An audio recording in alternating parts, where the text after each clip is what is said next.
Sejak kejadian itu, Pisau Jalak mengamati suasana kafe flamboyan dari kejauhan. Kafe tersebut ditutup untuk sementara oleh pihak yang berwenang. Setelah 3 hari lamanya ia mengamati, Pisau Jalak segera menuju ke pohon di mana ia pertama kali bertemu dengan Slamet Wiono. Malam itu, dalam suasana yang sepi dan hening, Pisau Jalak berjongkok mengamati akar pohon besar di mana Slamet Wiono pernah ia sandarkan dalam posisi tercekik. Setelah beberapa lamanya ia perhatikan, tangannya segera mencungkil gudukan tanah yang terlihat baru.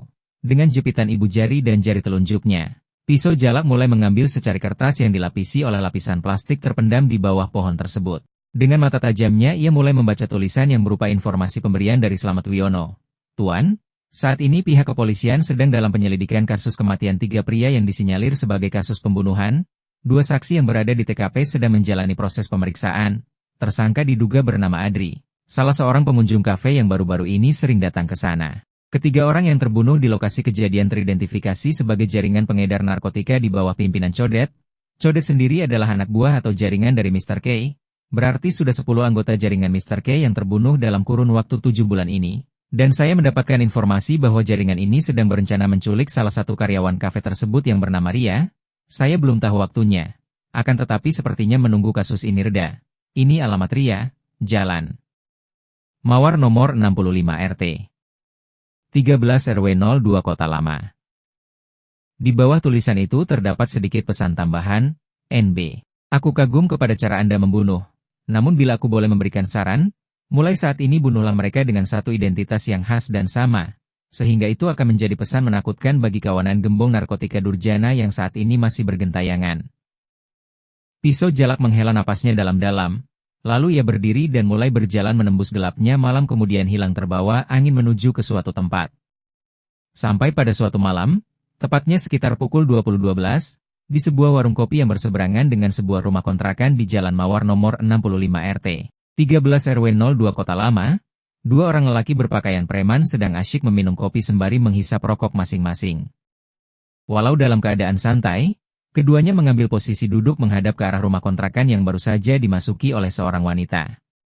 Salah satu orang yang berpakaian preman sedikit mengedipkan matanya seperti sedang memberikan sebuah isyarat kepada rekan di sampingnya. Lalu seorang lagi segera membuka HP miliknya dan terlihat mulai menuliskan sebuah pesan dengan menggunakan jari-jarinya. Tanpa mereka sadari, di antara kepulan asap rokok yang mereka hembuskan, sebenarnya terdapat kabut tipis putih yang selalu berada di dekat mereka. Kabut tipis itu bergerak lembut ke belakang salah seorang lelaki berpakaian preman tersebut. Kabut tipis yang tak lain adalah tubuh Pisau Jalak yang sudah memakai jubah hitam dengan sapu tangan menutupi hidung dan mulutnya yang saat itu tak kasat mata dikarenakan dalam lingkaran rapalan ajian Panglimunan Sang Induk Putih, ikut membaca pesan yang sedang dituliskan oleh lelaki berbaju preman tersebut.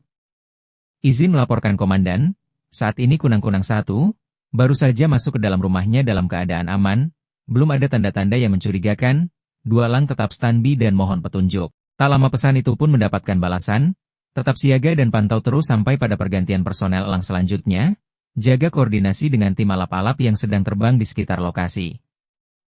Kemudian sang lelaki berbaju preman itu pun menjawab pesan dengan jawaban, siap dilaksanakan. Kedua lelaki itu pun kembali mengobrol santai sembari menikmati segelas kopi dan rokok mereka. Sesekali diselingi dengan pisang goreng yang ada di warung tersebut. Kabut tipis di sekitar mereka tiba-tiba bergerak halus menuju rumah bernomor 65 di seberang sana. Lalu terlihat kabut tipis tersebut mulai memasuki rumah tersebut melalui ventilasi atas pintu. Kabut tipis lembut itu sesaat berhenti di ruang tamu memperhatikan semua ruangan sampai ke sudut-sudutnya. Sepertinya kabut tipis tersebut sedang mencari apakah ada alat penyadap di dalam ruangan tamu tersebut. Lalu perlahan bergerak menuju ruang santai yang terdapat satu unit TV dalam kondisi dihidupkan. Di depan TV itu terlihat seorang wanita dengan wajah yang lelah, duduk berselonjor di atas ambal lantai. Di tangan wanita tersebut terlihat sebuah figura foto, tampak seraut wajah seorang ibu yang masih berusia muda namun dalam kondisi kertas foto yang sudah usang. Wanita yang tak lain bernama Ria itu terlihat menangis sembari mengusap-usap foto di tangannya. Lalu ia berucap lirih, "Ibu, demi adik Yeni, Ria akan terus kuat menjalani kehidupan ini. Semoga adik Yeni bisa segera menyelesaikan kuliahnya. Setelah itu Ria akan mencari pekerjaan lain, pekerjaan yang tidak akan membuat ibu menangis di alam sana." Isaknya sembari memeluk foto ibunya. Tiba-tiba di luar rumah tersebut berhenti 5 unit mobil yang memiliki warna dan merek yang sama. Dari kelima mobil tersebut keluar manusia-manusia memakai penutup kepala dengan dilengkapi senjata api. Beberapa orang langsung mendobrak rumah Ria. Tak lama Ria diseret menuju salah satu mobil rombongan tersebut. Hanya terlihat satu figura foto bergambar seorang ibu yang tergeletak di ruang TV tersebut. Dua personel elang yang di warung kopi segera melapor ke atasannya. Izin komandan, terlihat 5 unit mobil berwarna hitam dengan jenis minibus berhenti dan membawa kunang-kunang satu, lapornya. Terdengar suara dari dalam HP miliknya, jangan ada gerakan dulu, jumlah kalian tidak seimbang, jaga keamanan masing-masing, segera hubungi tim alap-alap agar merapat ke lokasi. Siap komandan. Kelima mobil tersebut mulai meninggalkan lokasi. Ucapnya sembari berjalan melihat kemana arah mobil-mobil tersebut. Matanya sedikit menyipit, dahinya mengkerut manakala melihat kelima mobil tersebut berpencar ke arah yang berlainan. Salah seorang dari mereka terlihat bertanya, "Bang, mobil yang mana yang membawa kunang-kunang satu?" Yang ditanya bukannya menjawab, ia tampak gugup dan tak menyangka ada sebuah gerakan yang begitu cepat lagi membingungkan. Di dalam salah satu mobil kelimanya, tampak Ria sedang dalam keadaan disekap oleh 2 orang yang duduk di kursi tengah mobil tersebut. Di kursi kiri depan samping sang sopir tampak lelaki yang mulai membuka penutup wajahnya. Lelaki itu berwajah sangar dengan bekas luka di pipi kanannya. Setelah sekitar 1 jam mobil itu melaju, sang sopir mulai membelokkan setirnya untuk masuk ke dalam sebuah gudang yang gerbangnya sudah dalam keadaan terbuka. Tak lama gerbang itu pun kembali tertutup dan terlihat sunyi sepi seperti tidak ada sebuah aktivitas apapun.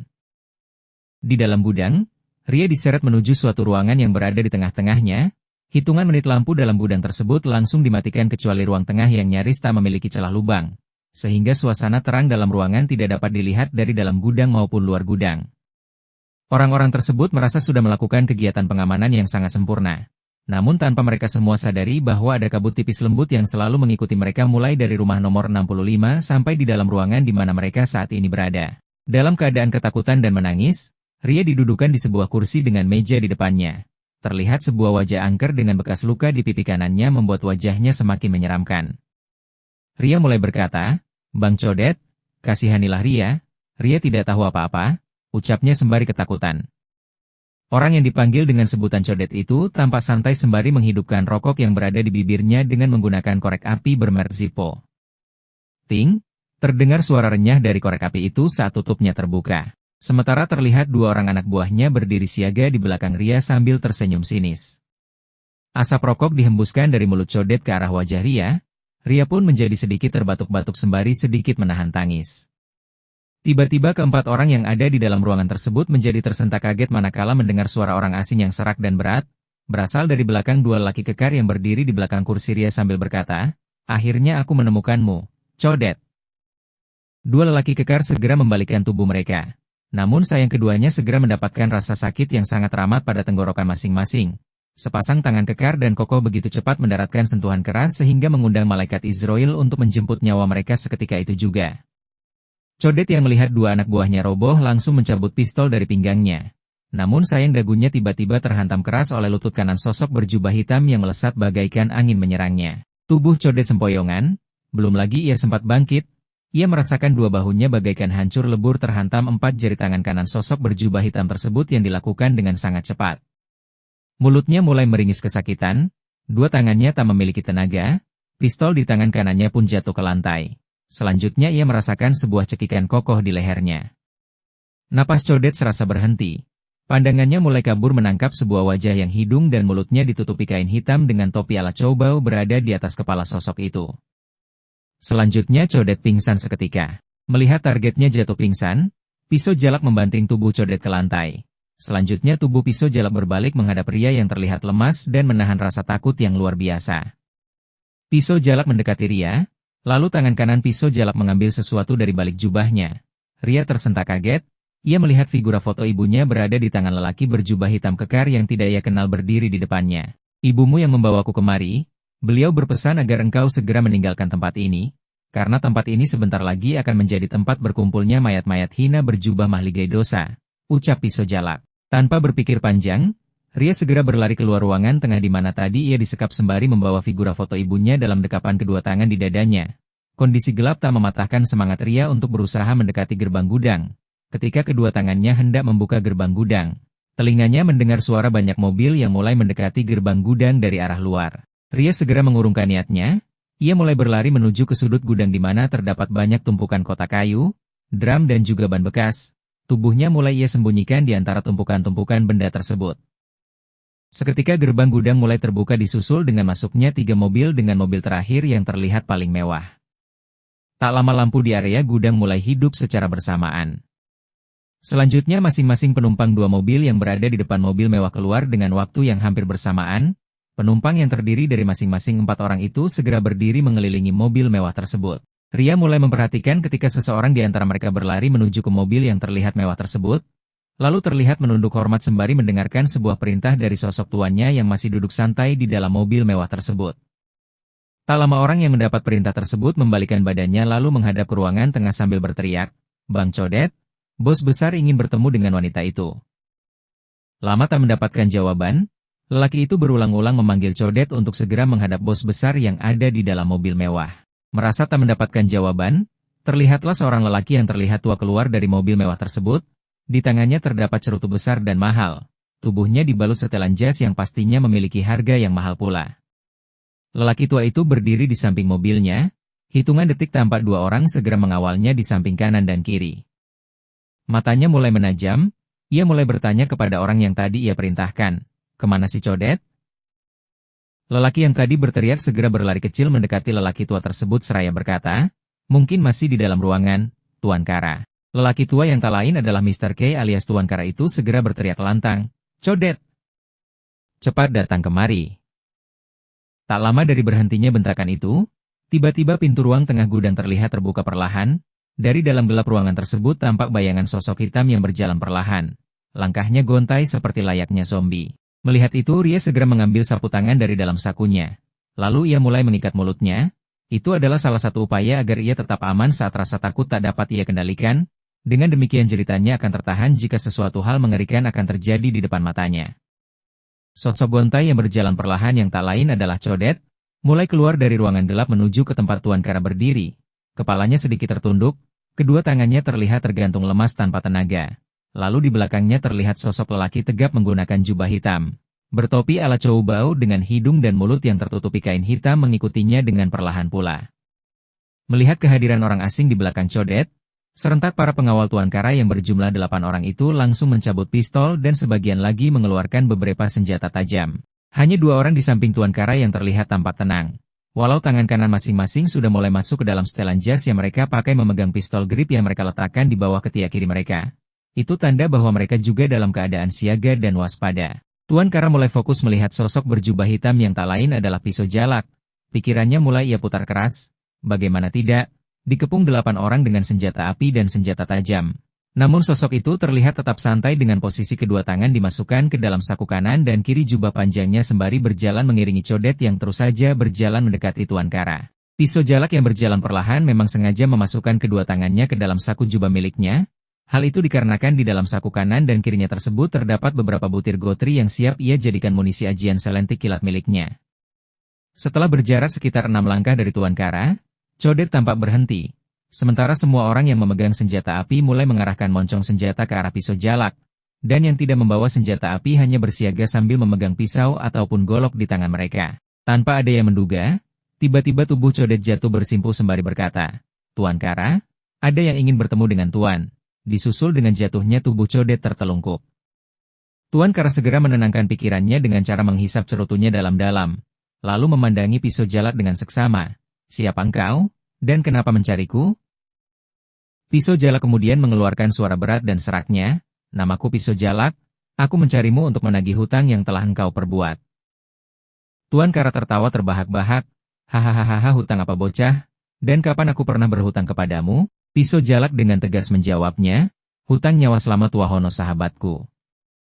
Mendengar nama Slamet Wahono, cerutu dalam cepitan jemarinya tiba-tiba terlepas dan jatuh. Ia mengingat betul saat anak buahnya melaporkan bahwa 4 kawan mereka dibantai oleh orang yang tidak dikenal. Bahkan mobil anak buahnya tersebut terlihat banyak mendapatkan kerusakan akibat serangan-serangan dari benda misterius.